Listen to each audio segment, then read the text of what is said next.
Moi ça va nickel.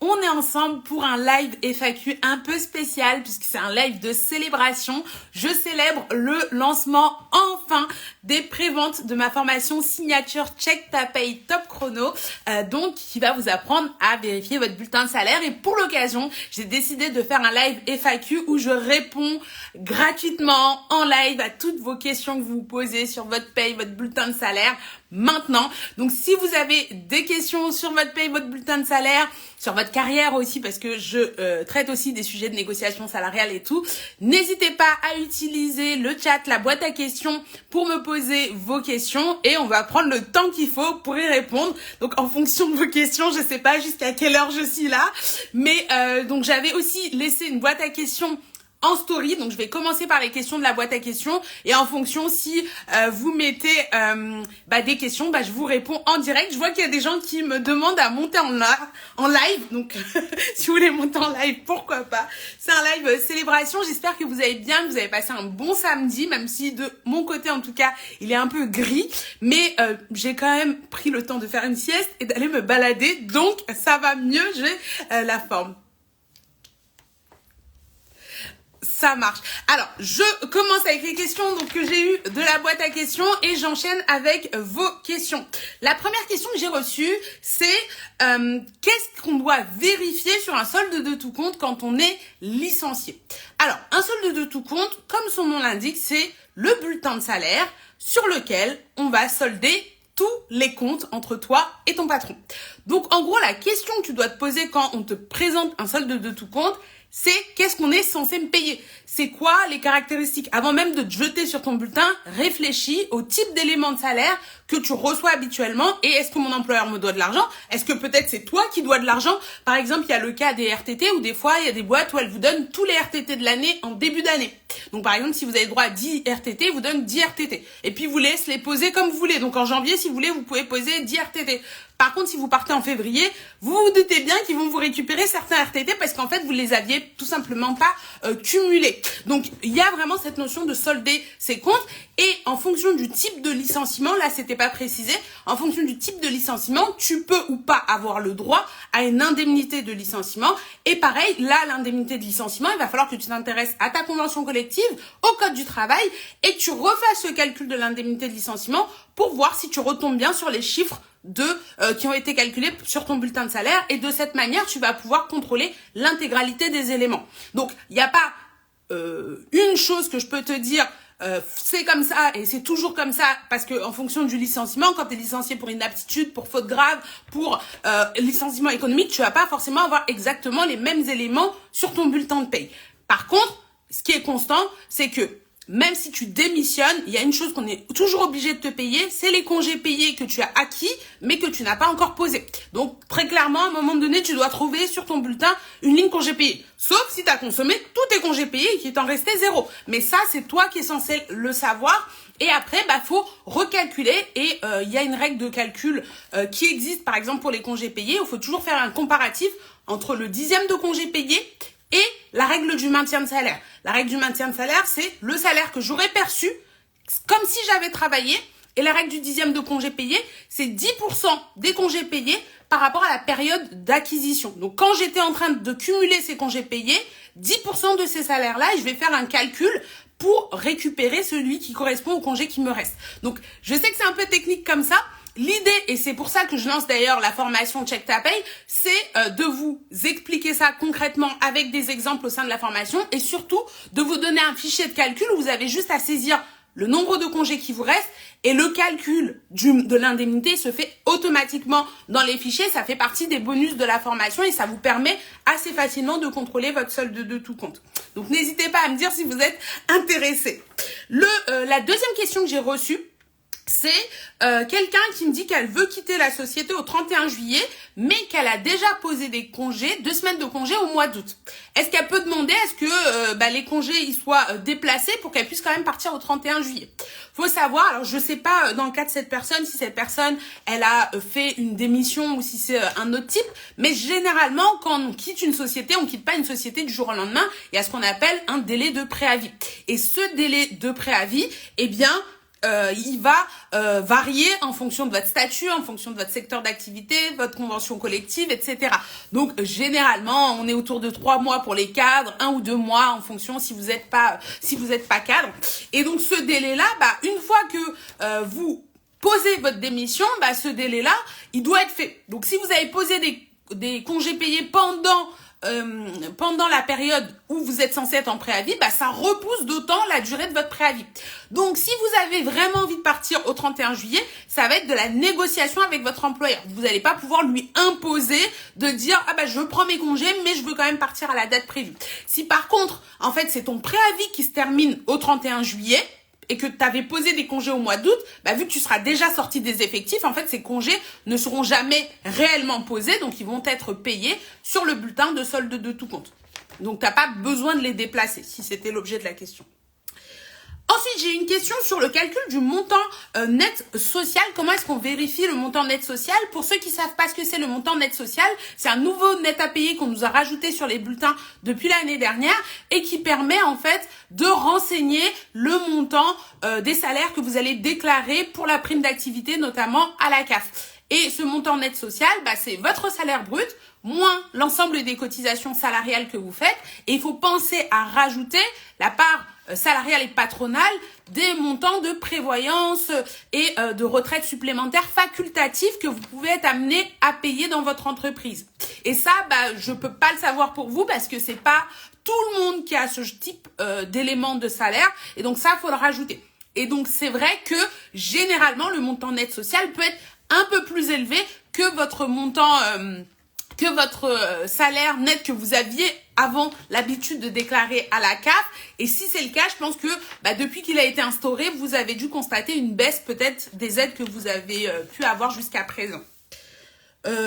Après, j'ai une question sur le temps partiel et les congés parents. Donc, j'ai fait un post récemment, si vous l'avez pas vu, il est sur mon feed, pour vous rappeler que les personnes qui sont parents, dans certains cas, vous pouvez avoir droit à des congés supplémentaires. Ces cas-là, c'est de dire j'ai pas acquis. Donc, si vous avez plus de 21 ans, vous n'avez pas acquis la totalité de vos congés payés, eh bien, à ce moment-là, vous avez le droit à 2 jours supplémentaires de congés par enfant à charge.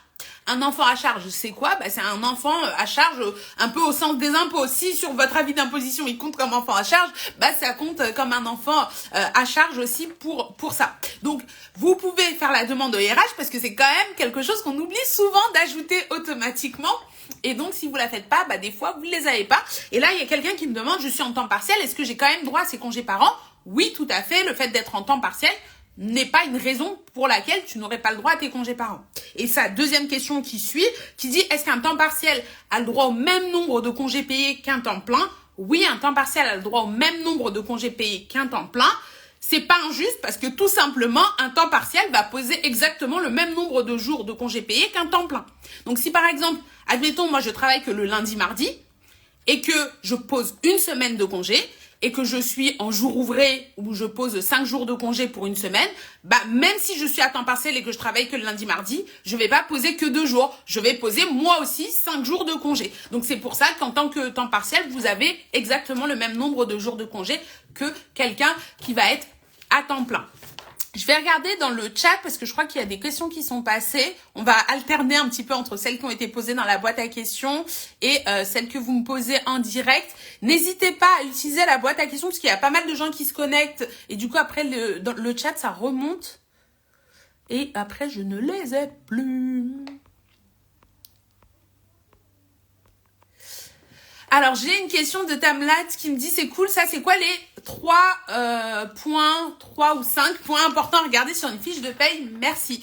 Alors, j'ai toujours du mal à répondre à ces questions parce que je dis tout est important sur la fiche de paye. Il n'y a pas des points moins importants que d'autres. Mais en tout cas, principalement, attachez-vous à bien regarder la zone de tout ce qui concerne votre rémunération brute. Tous les éléments de salaire qu'on doit vous payer, les éléments variables, les heures supplémentaires, etc. Tout aussi les éléments nets qui vont avoir un impact sur votre salaire net et bien sûr après un petit œil sur les cotisations pour voir si vous payez toutes les cotisations. Mais vraiment j'insiste, tout est important sur la fiche de paye, il n'y a pas un élément qui est moins important que d'autres. Avec la formation de Check Ta Paye, l'objectif c'est vous faire balayer la fiche de paye dans son intégralité pour regarder en fait, pour savoir la contrôler en 5 minutes par mois. Pas y passer une demi-journée, on est d'accord, mais en 5 minutes par mois, vous arrivez à regarder et à voir les points importants à checker sur votre fiche de paye. Mais par contre, comme vous vivez, comme il se passe des choses en fait dans l'entreprise, il y a des moments où vous êtes malade, il y a des moments où vous prenez des congés, des RTT, des choses comme ça, ce sera jamais exactement la même chose que vous allez regarder. Et c'est pour ça que sur un live comme ça, je peux pas vous dire en 1 minute, regarde ça et puis c'est tout. Ça sera pas une solution. Il faut plutôt te donner une méthodologie de travail sur comment est-ce qu'on fait pour contrôler sa fiche de paie. Donc j'espère que ça répond à ta question. Sonalia qui dit bonjour Awa, c'est valable pour le mi-temps thérapeutique également. Eh bien écoute, pour le mi-temps thérapeutique, oui, surtout qu'en plus maintenant la maladie c'est censé donner droit à des congés payés. Si par exemple ton mi-temps thérapeutique, truc tout simple, tu fais je travaille le matin, je travaille pas l'après-midi, déjà tu es là tous les jours de la semaine, donc il n'y a pas de jour en moins.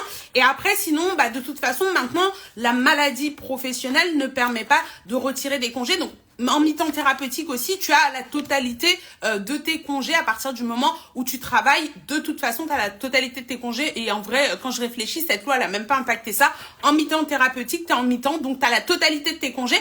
Par contre, comme je dis, quand tu vas poser tes congés, même en mi-temps thérapeutique, sur les jours où théoriquement tu es en mi-temps thérapeutique, ils vont être aussi posés naturellement tous les jours que tu n'as pas travaillé.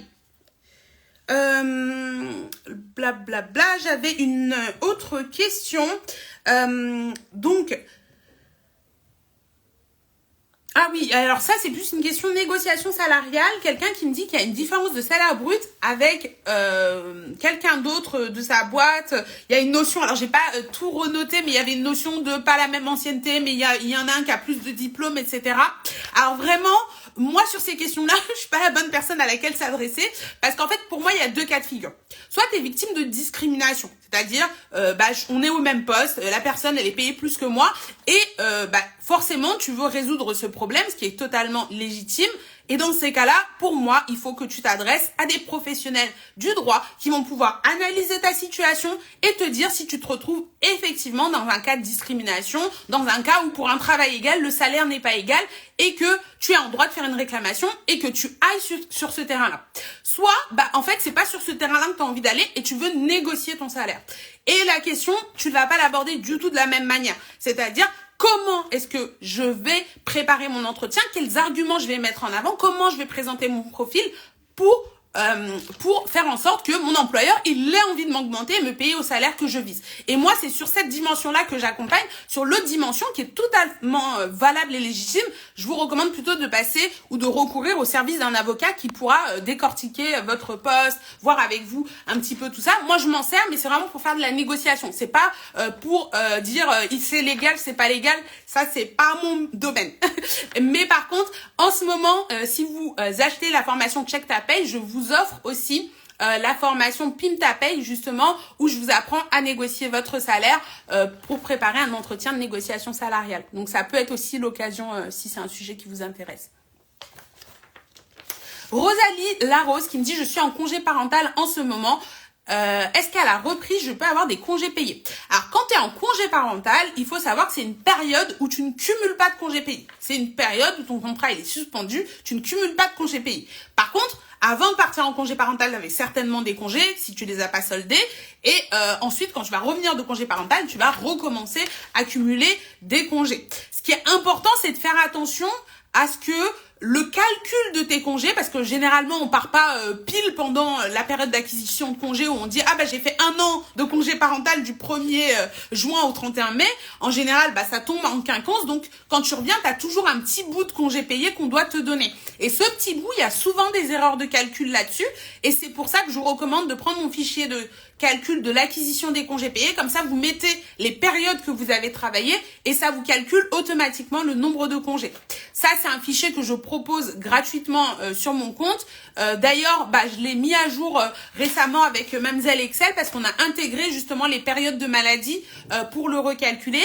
Et dans la formation de Check Ta Paye, le fichier il est encore plus développé parce que là, c'est juste un petit avant-goût gratuit. Mais le fichier il est encore plus développé puisque aussi, ça va vous calculer automatiquement l'indemnité à laquelle vous avez le droit si vous posez des congés par rapport à tout ça. Ça marche? J'espère que ça répond bien à ta question.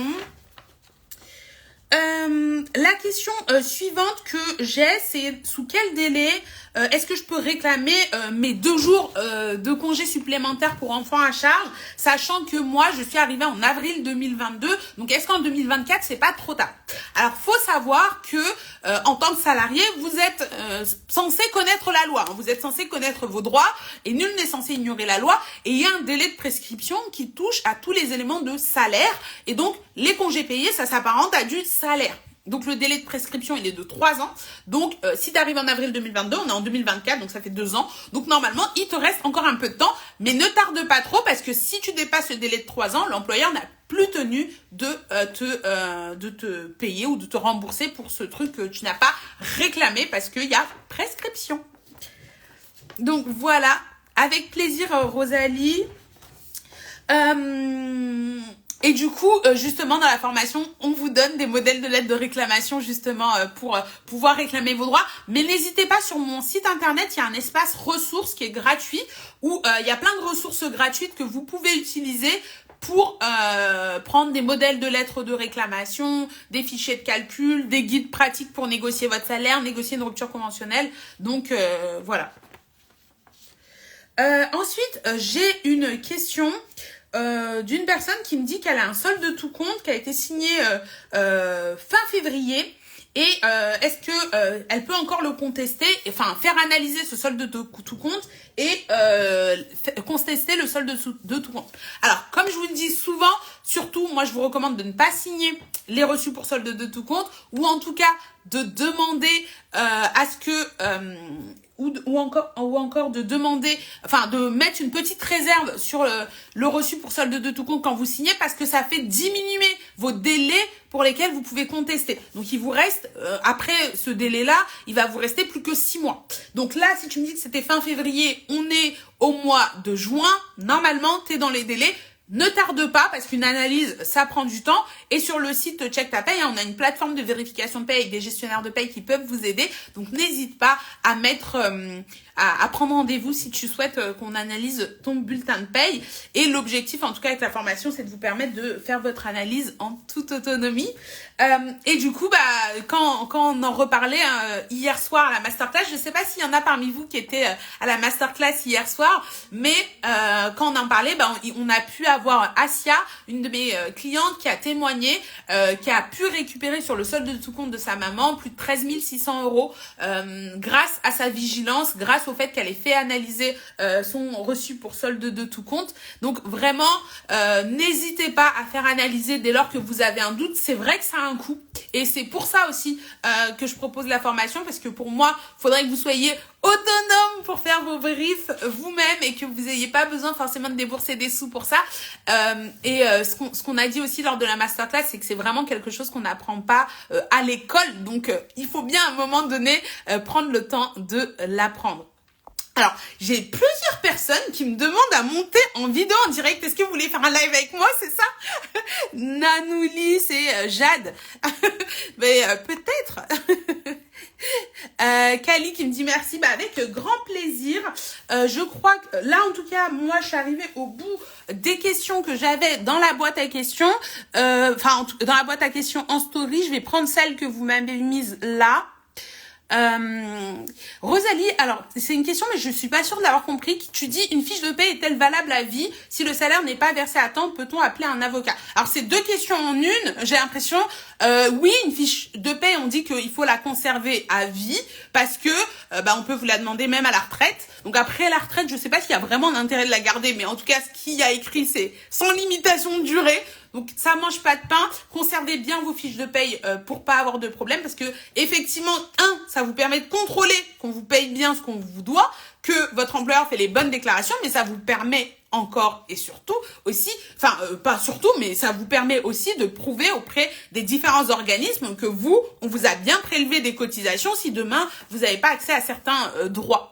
Et si un salaire n'est pas versé à temps, bien sûr, tu as le droit d'appeler un avocat. Après, c'est juste qu'un avocat, ça a un coût. Donc, c'est pour ça que souvent, je vous recommande d'avoir une assurance protection juridique qui couvre soit les frais d'avocat, soit qui vous donne accès à des juristes. Parce que quand vous avez un problème avec votre employeur ou quand ton salaire il n'est pas versé, c'est toujours plus compliqué de sortir de l'argent.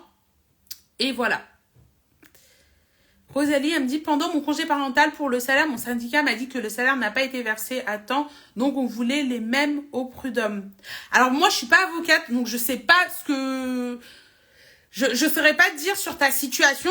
Effectivement, de manière générale, oui, ton employeur doit te verser ton salaire à temps. Mais en tout cas, si il le verse pas, effectivement, la personne, t'as bien fait de te tourner vers tes syndicats, mais un avocat pourra vraiment t'être utile pour justement réclamer les salaires. Après, si c'est parce que l'entreprise elle est en liquidation ou en difficulté financière, ce sera possible. Rosalie, non, on peut pas discuter en MP. Je comprends que ce sera plus simple pour toi, mais moi je travaille pas gratuitement.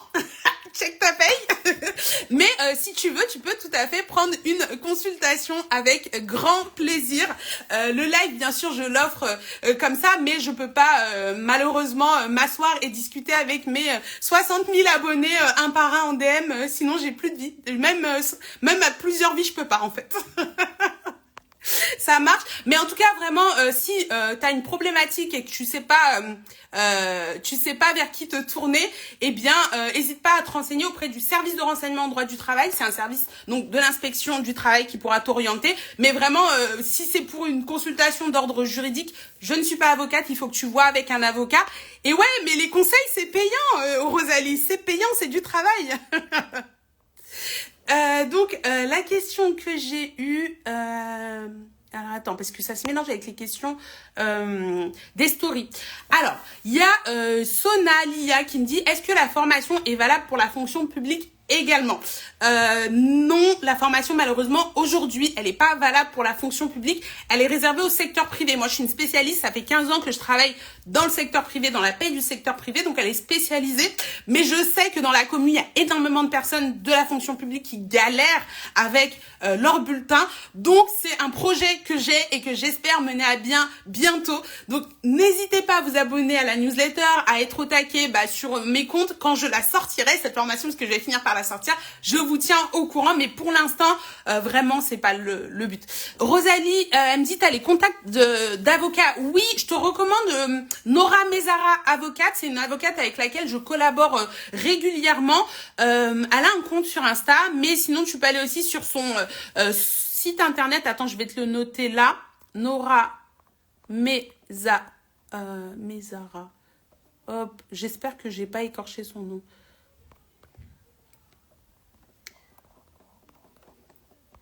Voilà, et du coup, tu mets Nora Mezara, avocat, sur Internet et tu vas tomber sur son site.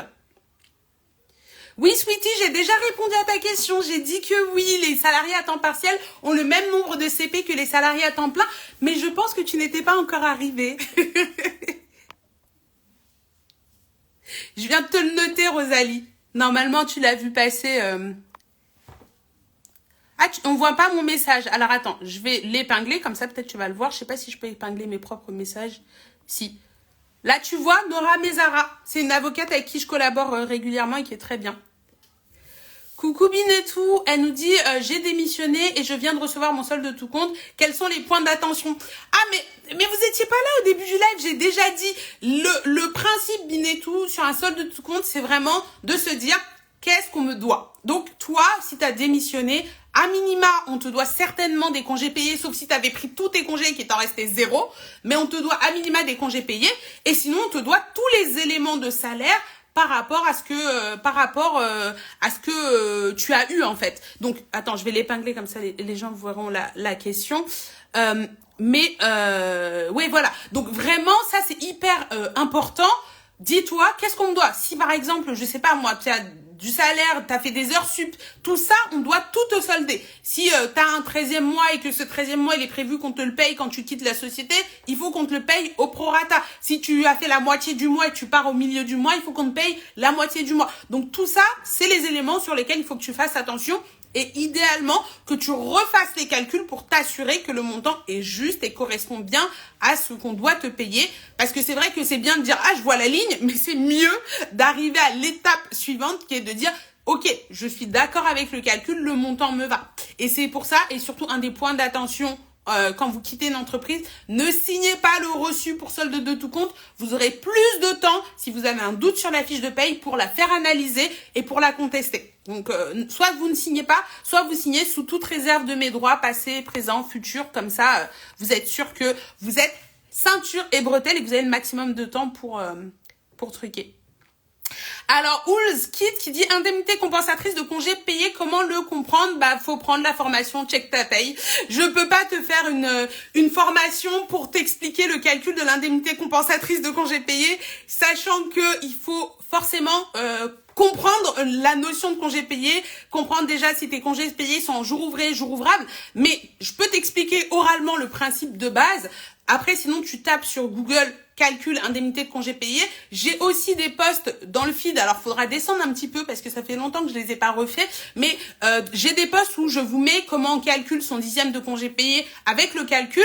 Mais en réalité, là, si tu veux vraiment calculer ton indemnité compensatrice de congé payé, il va falloir que tu t'entraînes, que tu fasses des exercices pour comprendre le calcul. Malheureusement, c'est pas 1 plus 1 égale 2. Il y a deux comparatifs de calcul à faire. Le maintien de salaire, combien est-ce que j'aurais touché si ces congés-là, bah, j'avais travaillé à la place. Et il y a le calcul du 10e de congé payé. Combien, si je fais par rapport aux 10% des salaires que je touchais à l'époque où j'étais en train d'acquérir ces congés, bah, c'est lequel le plus favorable. Et l'indemnité compensatrice, ça va correspondre à ces congés payés.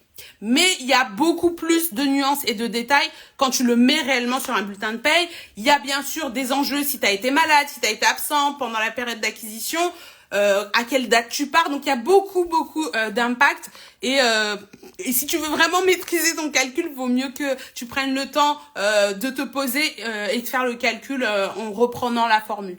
Ça marche?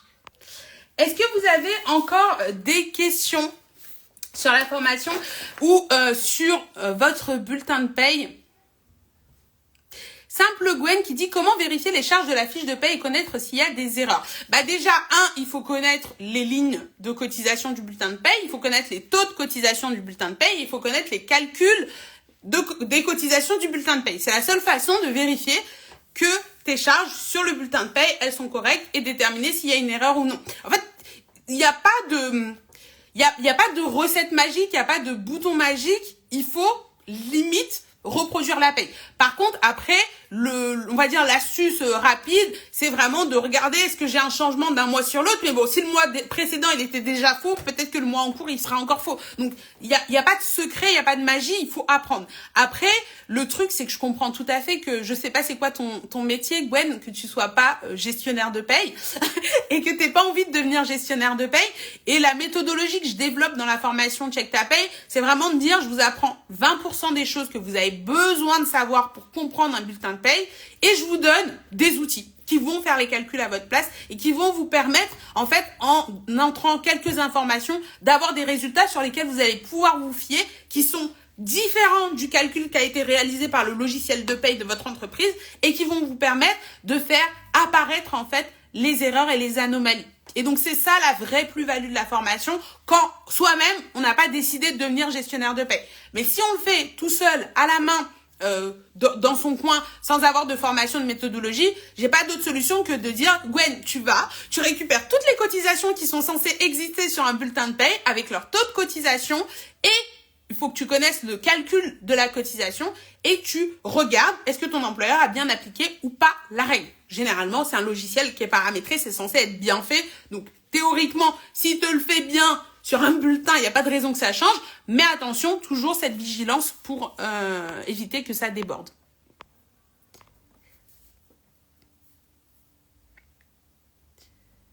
Alors, tu dis oui, merci, non, mais je trouve intéressant de savoir à quoi ça correspond. Je comprends. Alors après, je t'avoue que là, comme ça, je peux pas te débiter toutes les lignes de cotisation par cœur, mais c'est vrai que quand tu as un bulletin sous les yeux, c'est important de savoir où va ton argent et à quoi ça va permettre qu'est-ce que ça va permettre en fait d'apporter.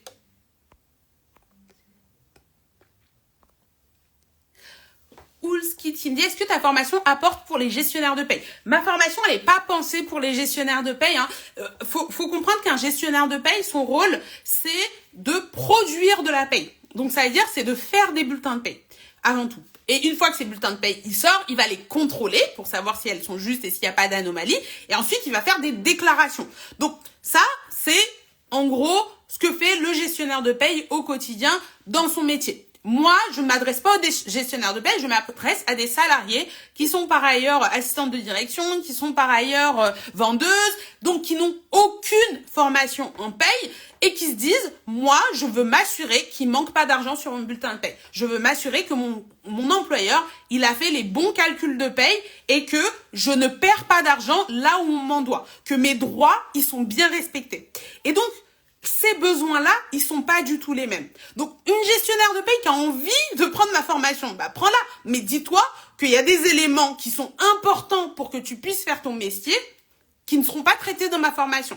Et à côté de ça, il y a des éléments, une façon de faire que moi je développe dans ma formation que tu vas trouver pas forcément utile dans ton métier de gestionnaire de paye, qui est de bosser pour le patron, mais pas, c'est pas négatif ce que je dis, c'est que tu as un employeur qui te paye pour dire fais-moi cette obligation légale que l'État m'impose de faire les bulletins de paye de mes salariés pour me sortir des payes justes et pour envoyer les déclarations avant le 5 midi, sinon j'ai 30% de majoration et j'ai des amendes qui vont me coûter très cher. Donc c'est pas les mêmes besoins, donc pour moi c'est pas une formation pour les gestionnaires de paye, c'est une formation pour les salariés qui n'y connaissent rien à la paye, qui quand ils voient une paye, ils se disent oh mon dieu c'est quoi ce charabia, c'est quoi cette langue étrangère, c'est plutôt pour ça. Donc, il y a des choses, vous allez trouver ça trop basique, les gestionnaires de paye. Il y a d'autres choses, vous allez dire, mais pourquoi elle ne le traite pas? Ben parce que, par exemple, calculer une réduction de charges patronales, donc ça veut dire baisser le montant que le patron paye, bah, moi, dans ma formation, bah, je le traite pas parce que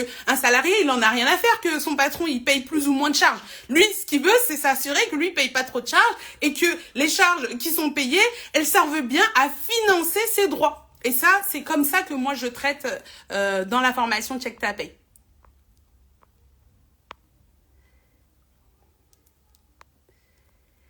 Alors, Nanoulis qui dit, moi, je suis gestionnaire de paye, je trouve tes explications sont top. Merci beaucoup, ça me touche énormément.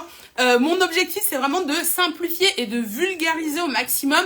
Et je sais que souvent, le truc, c'est qu'on trouve, quand vous allez rechercher, et ça, c'est une grosse problématique qu'on trouve en tant que salarié, c'est que quand tu essaies de comprendre quelque chose, tu tapes sur Google, tu tombes sur des professionnels du droit, de la paye, qui s'adressent à d'autres professionnels du droit et de la paye. Donc, ils parlent dans un jargon où tu ne comprends rien.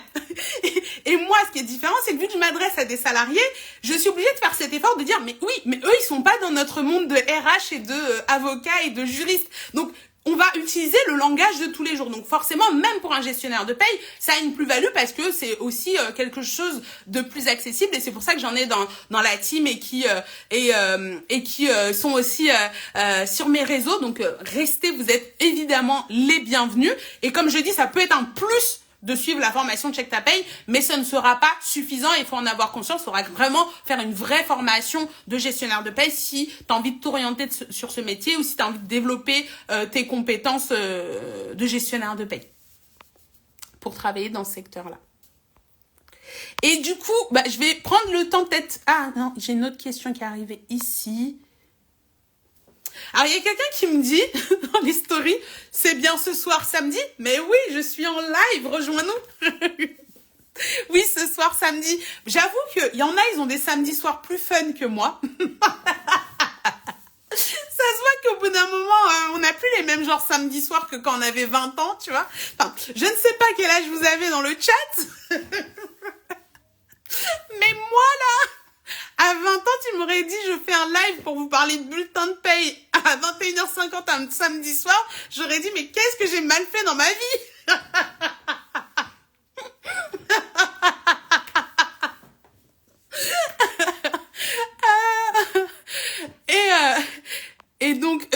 je crois qu'il y avait eu une autre question. Alors Clarisse qui dit bonsoir, est-ce que c'est normal que la grille de salaire de ma convention soit payante? Alors attention, effectivement ça aussi ça peut être un piège quand vous cherchez des informations sur les sites internet. Il y a des pièges partout dans ce monde, tout le monde en veut pour votre argent, c'est un truc de fou. Donc je vous disais attention, quand vous êtes en fait à la recherche, il y a un site de référence qui s'appelle Légifrance. Légifrance, c'est là où vous allez retrouver tous les textes officiels, quand il y a des sorties dans le journal officiel, les conventions collectives, les accords d'entreprise, etc. C'est là où vous allez tout retrouver.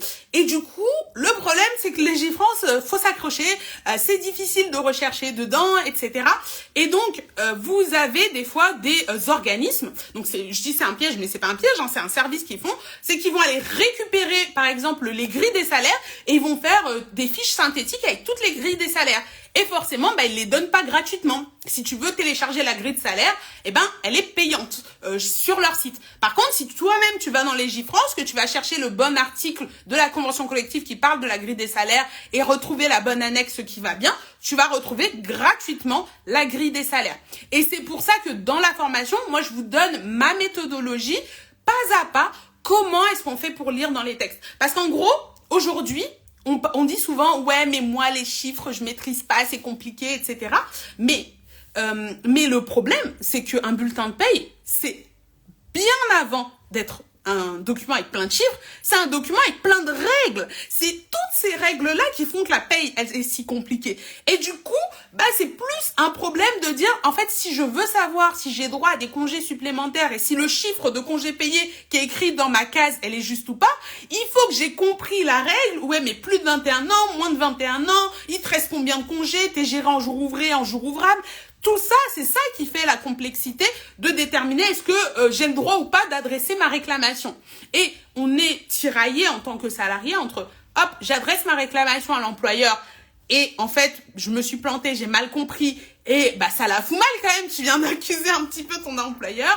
Et l'autre point où je vais adresser ma réclamation et j'ai raison et je vais récupérer ce qui m'est dû. Donc vraiment, dans la formation, je vulgarise ça et je vous donne une méthodologie pour rechercher dedans.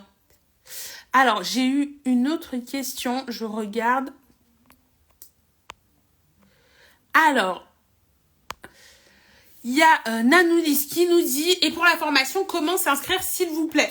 Pour la formation, vous pouvez vous inscrire, il y a le lien dans ma bio, donc vous cliquez sur mon petit bonhomme là, check ta paye, et vous allez, il y a le premier lien dans ma bio où il y a écrit que c'est les préventes exclusives et vous allez arriver sur la page des préventes. Donc vu que c'est les préventes exclusives, la formation elle est à moins 50% en ce moment. Si vous avez assisté à la masterclass, regardez bien vos mails. Vous avez un cadeau exclusif qui fait que la formation elle est encore moins chère. Donc si vous n'avez pas assisté, n'hésitez pas à d'abord vous inscrire pour la masterclass. J'ai laissé jusqu'au 9 juin pour récupérer votre code promo de la masterclass et ça vous permettra d'avoir vraiment le tarif que je ne referai plus et qui sera fini dès la fin du week-end. Donc, si vous êtes intéressé, allez-y, le lien, il est dans ma bio. Je sais pas si Alia, elle est dans le live, je crois pas. Mais si tu es là, est-ce que tu peux mettre le lien, sinon dans le chat, pour les personnes qui sont là? Ouais, il y a Clarisse qui me dit, ok, super. Il y a Fatibou qui me pose une question. Alors, lorsque nous n'avons pas été licenciés pour inaptitude après le délai de 1 mois et si à l'issue de ce délai nous sommes en arrêt maladie, les IJ sont-ils cumulables au salaire? Alors, normalement, soit t'es payé, soit t'es en maladie, mais du coup, je sais pas du tout la question, mais pour moi, non. Ça veut dire qu'en fait, si tu es en arrêt maladie, t'es en arrêt maladie. Par contre, l'employeur, il est censé reprendre le versement des salaires de manière obligatoire, mais à mon avis, quand l'employeur va reprendre le versement des salaires, eh bien, la sécurité sociale, vu que c'est déclaré à la sécurité sociale, elle va arrêter les IJ sur la période où tu auras la totalité de ton salaire. Sinon, ça veut dire que tu gagnerais plus pendant cette période-là, mais il faudrait plus se renseigner au niveau de la sécu, parce qu'en fait l'employeur lui c'est transparent pour lui, et du coup nous en tant que payeur et moi spécialiste de la paye, pour moi je ne le vois pas, parce que la Sécu, elle fait de ton côté. Donc, normalement, pour moi, elle est censée, si tu reçois un versement de salaire de ton employeur, ne pas te payer les indemnités journalières. Mais à confirmer avec la Sécu.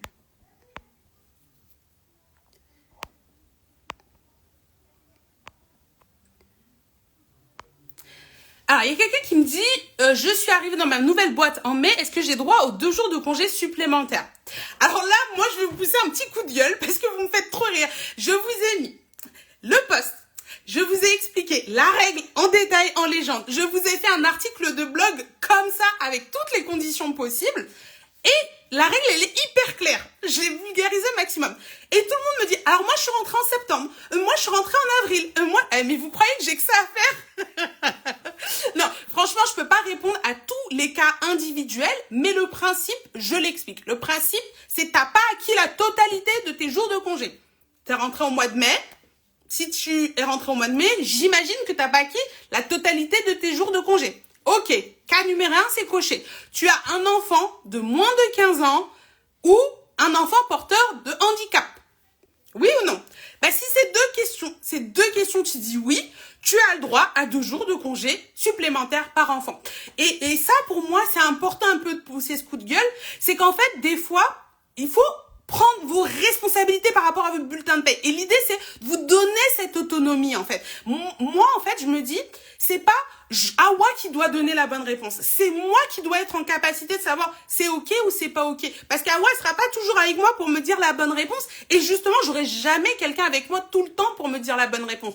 Il faut, en tant que salarié, que je monte en compétence sur ces sujets-là et que je monte en capacité d'autonomie sur ces sujets-là. Et si je monte pas en autonomie sur ces sujets-là, je vais toujours me faire balader de gauche à droite entre les sachants, entre les experts, et moi je serai un peu comme l'enfant à qui on dit va par là ou va à gauche, tu vois.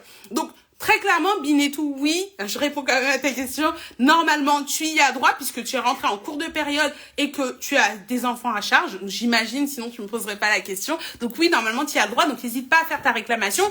Et si tu as encore un doute, parce que c'est normal aussi d'avoir des doutes par moment, hésite pas à contacter le service de renseignement en droit du travail. Comme je rappelle, moi ici, je ne suis pas bénévole. Le rôle, c'est l'État à qui vous pouvez vous plaindre de ne pas avoir été formé en paye.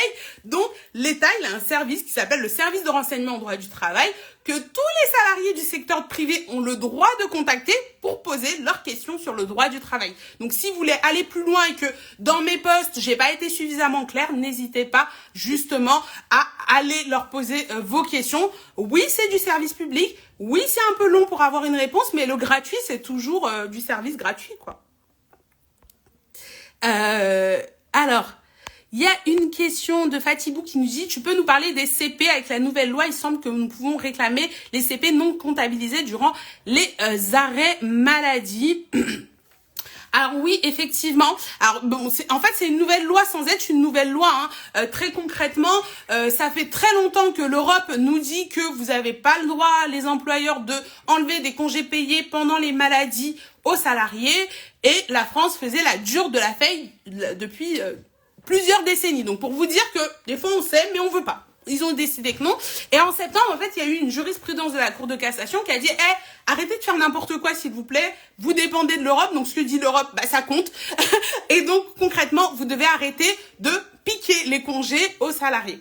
Et là, en avril, il y a eu une nouvelle transposition du coup de toutes ces règles dans le droit français. Donc, on a des règles un peu plus claires à ce sujet-là pour vous donner droit. Donc oui, quand vous êtes en arrêt maladie, vous cumulez des jours de congé, c'est 2 jours par mois. Donc au total, si vous êtes en jour ouvrable, ça fait 24 jours. Si vous êtes en jour ouvré, ça fait 20 jours. Et j'ai créé un fichier de calcul de congé par rapport à ça avec Mamzelle Excel. Et vous pouvez le récupérer. Il faut juste mettre le commentaire check tes congés. Donc si vous le retrouvez pas sur le feed, envoyez-moi un DM et on vous l'enverra. Et du coup ça vous permet de récupérer les congés, d'avoir le bon calcul. Pareil, vous mettez les dates et ensuite vous allez récupérer le montant des congés payés. Pas le montant, le nombre de congés payés auxquels vous avez le droit pendant la période de congés payés. Ça, on y reviendra en détail dans la formation. Et justement, je vous donnerai aussi les fichiers qui vont bien avec le calcul des indemnités auxquelles vous allez avoir le droit pendant vos congés en conséquence. Mais ça, c'est plus dans la formation parce que l'outil gratuit, il n'y a pas la partie indemnité. Donc voilà pour la question sur les congés. Alors là, il y a une question de Didi qui nous dit « Bonsoir, mon mari bénéficie de la subrogation en cas d'arrêt maladie.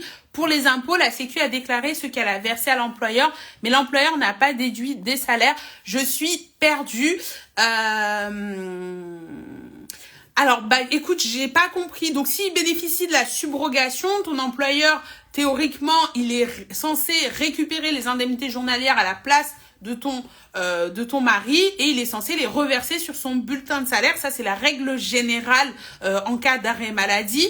Et pour les impôts, l'employeur n'est pas censé déclarer les indemnités journalières parce que c'est la sécurité sociale qui va les déclarer aux impôts.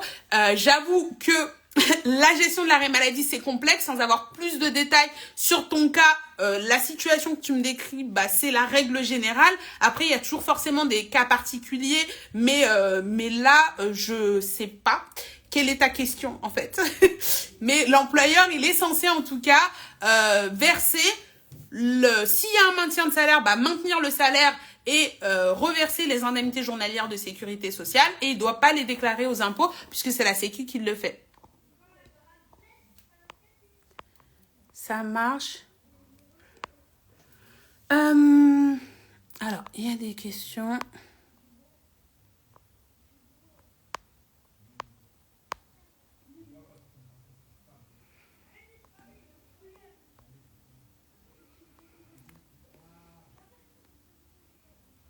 Alors, attendez, je suis en train de revoir. Ok. Alors, attendez.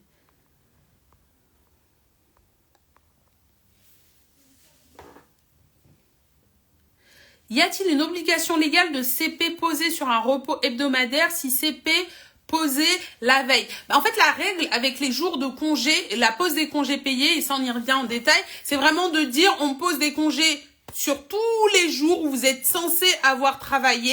Et du coup, si vous êtes censé avoir travaillé, par exemple, vous travaillez du lundi au vendredi et que vous êtes en congé, je sais pas moi, vous êtes habituellement en congé le samedi, ça dépend si vos jours de repos, donc samedi et dimanche, ça dépend si vous êtes en jour ouvré ou en jour ouvrable. Mais en tout cas, on va poser des congés jusqu'à ce que vous repreniez le travail. Donc c'est possible, effectivement, mais il n'y a pas d'obligation légale de poser. En fait, en gros, si tu veux, un employeur n'a pas d'obligation à te prendre des congés, il a des obligations à ne pas te déduire trop de congés.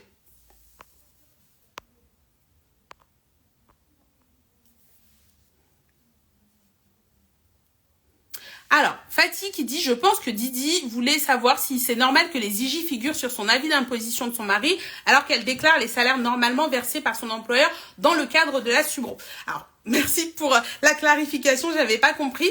Donc, c'est normal que les IJ figurent sur l'avis d'imposition puisque c'est la sécurité sociale qui met les IJ sur l'avis d'imposition. En revanche, l'employeur est effectivement censé déduire les indemnités journalières, mais du salaire net imposable. Il ne doit pas les réintégrer, sinon ça fait 2 fois dans le salaire que je vais déclarer et dans les IJ que la Sécu va déclarer. Donc effectivement, si l'employeur n'a pas déduit les IJ, il faut le voir pour qu'il régularise la situation et pour qu'ensuite ça puisse être corrigé sur la déclaration d'impôt. Sinon, vous allez payer 2 fois des impôts sur les IJ. Ça marche. Je crois que je suis arrivée au bout des questions. Je vais patienter quelques minutes s'il y a d'autres questions. Excusez-moi. Je disais, en tout cas, si vous êtes intéressé par la formation Check Ta Paye, que vous avez des questions supplémentaires, n'hésitez pas à me contacter en DM sur la formation. Écoutez, moi je suis ravie parce que du coup cette formation, ça me tenait à cœur de la sortir. Ça fait un moment que je travaille dessus et elle sera bientôt disponible. Profitez vraiment, surtout ceux qui ont, je sais, un budget un peu serré par les temps qui courent, de la période de prévente, pour pouvoir en profiter parce que les tarifs que je fais en ce moment, je les referai pas. Donc profitez-en. Ah, d'accord. Merci à la personne qui a expliqué, nous dit Didi, justement, l'employeur ne l'a pas déduit, ils l'ont constaté, mais n'arrive pas à rectifier. Alors du coup, il faut qu'ils apprennent à utiliser leur logiciel de paye. Dans tous les cas, vous êtes en droit de faire les rectifications sur la déclaration d'impôt si l'employeur ne le fait pas. Mais à un moment donné, il faut quand même qu'il rectifie la paye, l'employeur, parce que du coup, il est censé faire une régularisation. Même s'il ne peut pas le faire sur les questions précédentes, il faut le faire. Alors Viviana qui dit, j'ai posé une question, please. Je l'ai pas vue, Viviana. Attends, je vais remonter pour voir si je la retrouve. Sinon, si tu peux la reposer.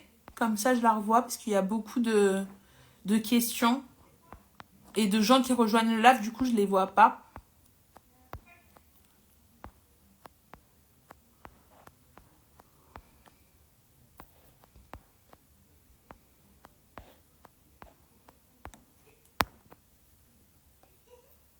Ouais, non, je la vois pas, Viviana. Je l'ai posée dans la boîte à questions ou dans le chat? Marina qui me dit, mon employeur refuse de faire les 10% du trop perçu, que faire? Dites-vous bien qu'un employeur, quand il refuse de faire quelque chose alors que c'est la loi, c'est la même chose que si demain votre voisin il vient emboutir votre voiture et qu'il veut pas faire un constat, ou que demain votre copine vous vole 1000 € et qu'elle veut pas vous les rembourser. La seule solution, c'est d'aller en justice et de voir avec un avocat et de mettre ça. C'est exactement la même chose. Si vous faites un courrier à votre employeur en disant la loi elle dit ça et qu'il dit je m'en fiche de la loi, faut appeler la police, entre guillemets, tu vois. Donc, il y a pas d'autre solution que d'aller voir un avocat, d'appeler l'inspection du travail et de faire valoir vos droits. Ça, c'est la solution qui est préconisée à tout le monde. Et là où je dis que c'est important de connaître ses droits et de savoir être assertif et de faire les courriers au bon moment, c'est qu'on est d'accord. S'il manque 100 € sur ta paye, t'as pas envie d'aller faire appel à un avocat qui va te coûter 250 balles, t'as pas envie de faire une analyse de paye qui va te coûter 300 €. Il y a vraiment un stade où en fait, ça ne vaut pas le coup de faire valoir ses droits alors qu'on est dans son bon droit. Et le problème, c'est qu'il y a des entreprises, des employeurs qui ont bien compris ça. Quand il manque 50 € sur ta paye, que tu ne sais pas le prouver, que tu ne sais pas faire les courriers de réclamation qui vont bien, si tu dois faire appel à des experts qui vont se pencher sur ta paye, ça va te coûter beaucoup plus que les 50 € que tu vas peut-être récupérer. Mais si c'est pour payer 300 € ça ne vaut pas la peine. On est d'accord. Donc, l'idée, c'est qu'il y a un certain niveau où tu dois savoir, je pense, à mon avis, dites-moi ce que vous en pensez dans le chat, gérer tout seul. Si tu ne sais pas gérer tout seul, tu vas te retrouver, en fait, à chaque fois à dire, ça vaut pas le coup, je laisse, ça se fait pas, changer de boîte, repartir ailleurs en espérant de tomber sur une boîte où les gens sont plus corrects, quoi. Du coup, oui, Viviana qui dit, en cas de rupture conventionnelle, si je pose des congés payés, ça décale la date de fin de contrat. Alors, en rupture conventionnelle, il n'y a pas de notion de préavis. Du coup, si tu poses des CP et que ton employeur accepte que tu poses des CP, ça ne décale pas la fin du contrat. Avec plaisir, Didi. Oui, Viviana, ça y est, j'ai répondu à ta question normalement, mais je crois qu'il y a un petit décalage avec les questions. Alors, il y a une question de Gisèle qui est intéressante, qui dit comment refuser une bonne offre sans se compromettre professionnellement. Moi, je comprends pas pourquoi on se compromettrait professionnellement en refusant une offre. C'est toi, tu postules à une offre et finalement tu refuses à la fin du processus de recrutement parce qu'elle est pas si intéressante que ça, ou c'est t'es en poste et on te propose une promotion et t'en as pas envie. Est-ce que tu peux me donner un peu plus de détails? Comme ça, je pourrais te répondre de manière un peu plus ciblée. Avec plaisir, Marina.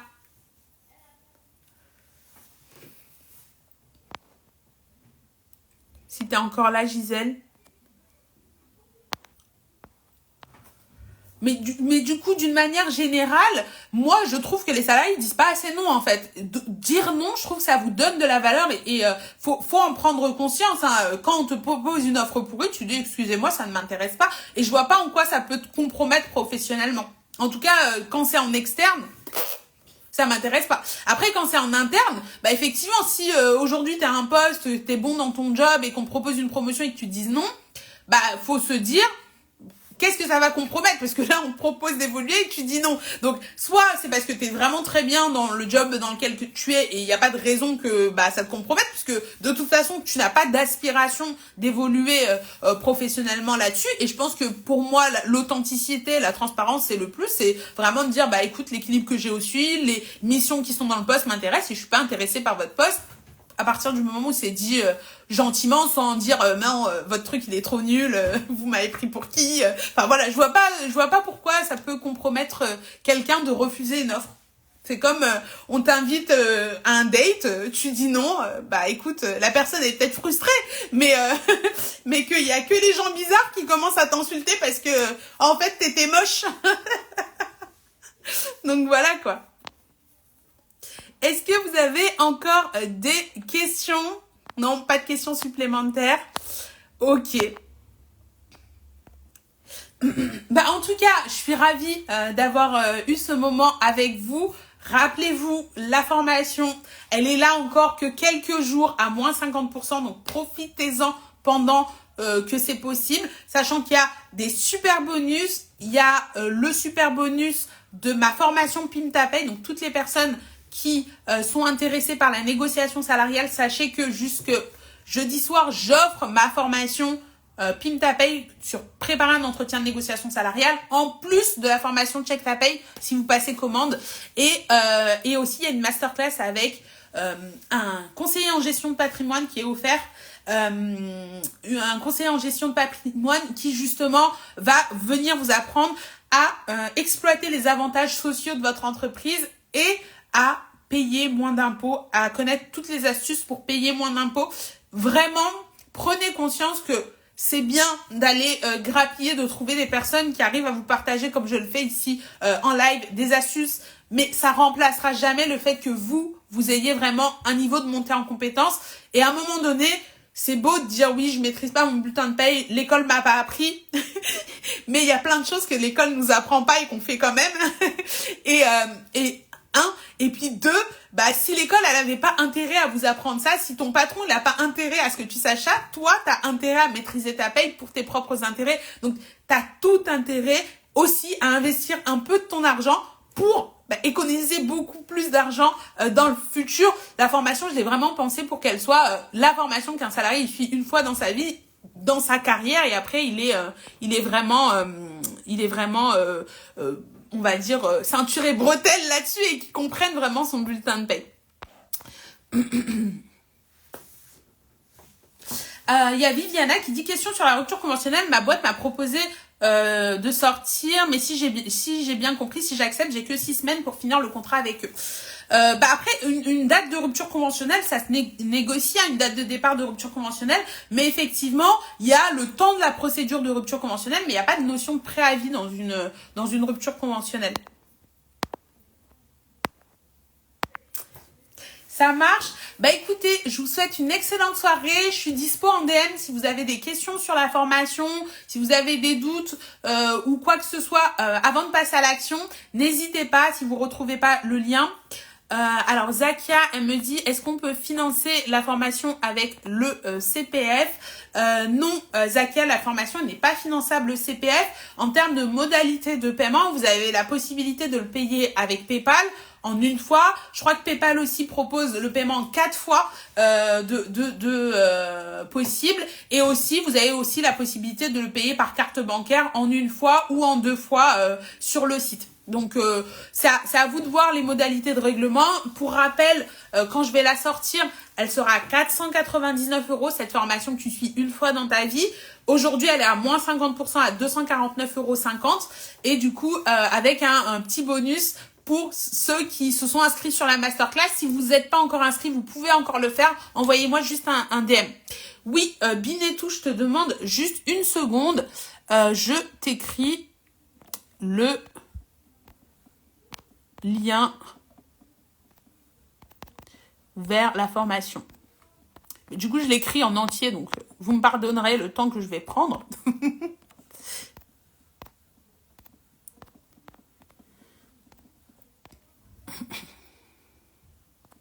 Non, pas d'espace.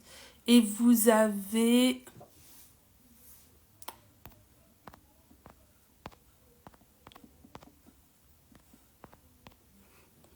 Alors, je vous demande un instant. Hein. Du coup, vous allez avoir ma tête en gros plan. J'espère que vous me trouvez jolie. Ah, check t'as pas étiré. Vérification. Le live le plus bancal de l'histoire, mais c'est pas grave. On est intime maintenant. Vous me voyez dans tous mes états. Je crois que j'ai juste pas encore fait le live en pige. Mais j'ai fait les vidéos en pyjama.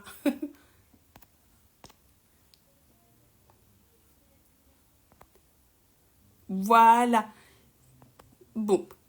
Je vous ai épinglé le commentaire. Je ne sais pas si vous allez pouvoir le copier-coller. Mais en tout cas, vraiment, si vous avez la moindre question, n'hésitez pas à m'écrire en DM et puis on vous envoie le lien. Sinon, il est dans le lien dans ma bio. Quand vous cliquez sur ma photo de profil, vous arrivez, vous cliquez sur le lien, vous arrivez et le premier lien, c'est le lien de la formation.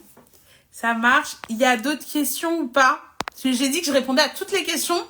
J'ai tenu parole, j'ai laissé tomber personne aujourd'hui. Ça fait 1 heure que je vous parle. Avec plaisir, Viviana. Super. En tout cas, j'ai hâte de vous retrouver. Vu que c'est vraiment le lancement de Check Ta Paye, vous allez voir toute la semaine qui arrive. Il y a plein de lives de prévus avec des invités de ouf. Je vous spoil pas, vous allez kiffer. Je vais vous parler du bulletin de paye dans tous les sens. Et si vous n'avez pas encore pris votre décision de dire aujourd'hui je vais commencer à m'occuper de ma fiche de paye, je pense que d'ici la fin de la semaine, vous allez prendre la décision. Seulement, plus vite vous la prenez la décision, plus vous avez de bonus. Donc je vous recommande de faire votre choix maintenant. C'est un investissement que vous faites en vous-même. Donc vraiment, n'hésitez pas. Ça marche ? Très très belle soirée à tout le monde. Moi je vais aller me reposer et puis on se dit à demain parce que j'ai prévu un live. Et du coup, alors attendez, je vais vous faire voter. Est-ce que je vous parle de Thérèse Godonou, une caissière qui est passée, qui est partie à la retraite avec 1,5 million d'euros grâce aux avantages de sa boîte, aux avantages sociaux qu'elle n'a pas exploités, hein. La masterclass là, que j'ai prévue avec Mathis pour vous apprendre à vraiment exploiter vos avantages sociaux. Ou soit, je vous parle de Riri, la bad girl Riri, qui a failli finir ruinée parce que elle a pas assez contrôlé son comptable. Vous voulez que je fasse quoi comme live demain? Dites-moi en commentaire et c'est vous qui choisissez le live de demain. Je pense que je le ferai vers 15h dans l'après-midi. C'est le moment chill. Dites-moi s'il y en a qui sont encore là.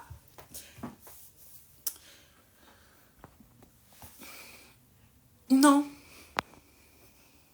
Riri, c'est dommage qu'il n'y ait pas d'outil de sondage, tu vois.